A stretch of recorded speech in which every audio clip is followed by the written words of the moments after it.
Assalamualaikum warahmatullahi wabarakatuh. Saya Ubaidillah Ahmad dari kelas bimbingan konseling Islam 3C mau mengulas sedikit materi tentang interaksi sosial. Langsung saja, definisi dari interaksi sosial. Interaksi sosial sendiri dapat diartikan sebagai hubungan-hubungan yang bersifat dinamis.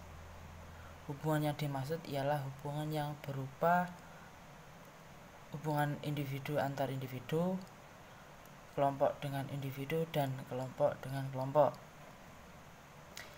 Interaksi sosial terjadi apabila jika di antara individu atau kelompok tersebut saling berkomunikasi dan kontak sosial.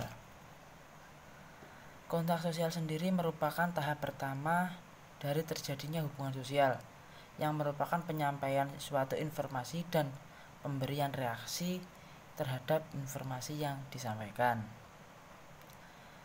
Yang kedua adalah syarat-syarat interaksi sosial.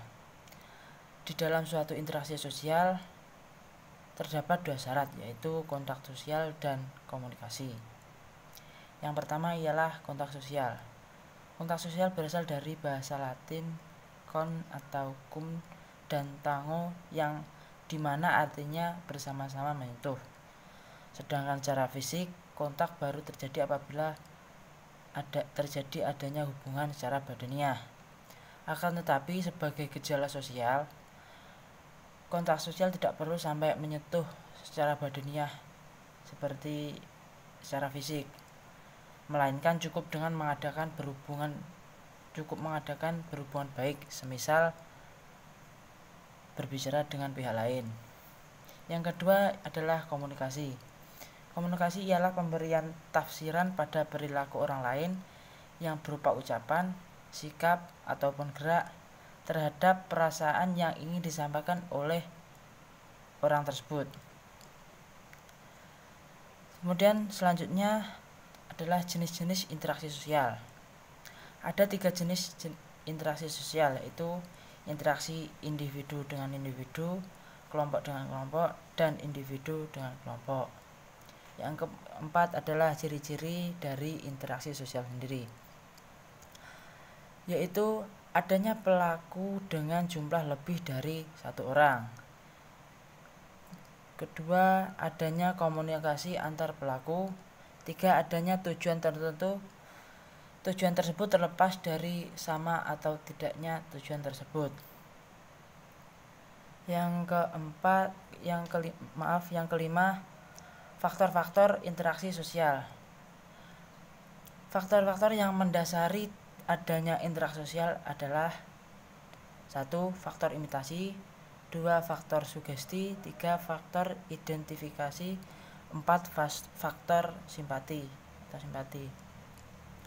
Faktor imitasi.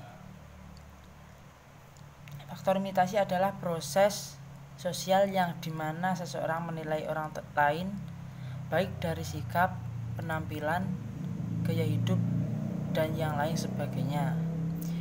Yang kedua adalah faktor sugesti. Faktor sugesti ialah pengaruh psikis baik yang datang dari orang lain maupun dirinya sendiri. Yang ketiga adalah faktor identifikasi. Faktor ini berarti dorongan untuk menjadi identik ataupun sama dengan orang lain baik secara fisik atau non-fisik. Dan yang terakhir adalah simpati. Ialah sebuah perasaan tertarik kepada orang lain.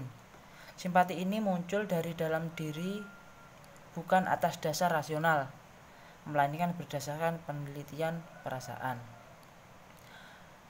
Sekian, jika ada kurang lebihnya mohon maaf. Wassalamualaikum warahmatullahi wabarakatuh.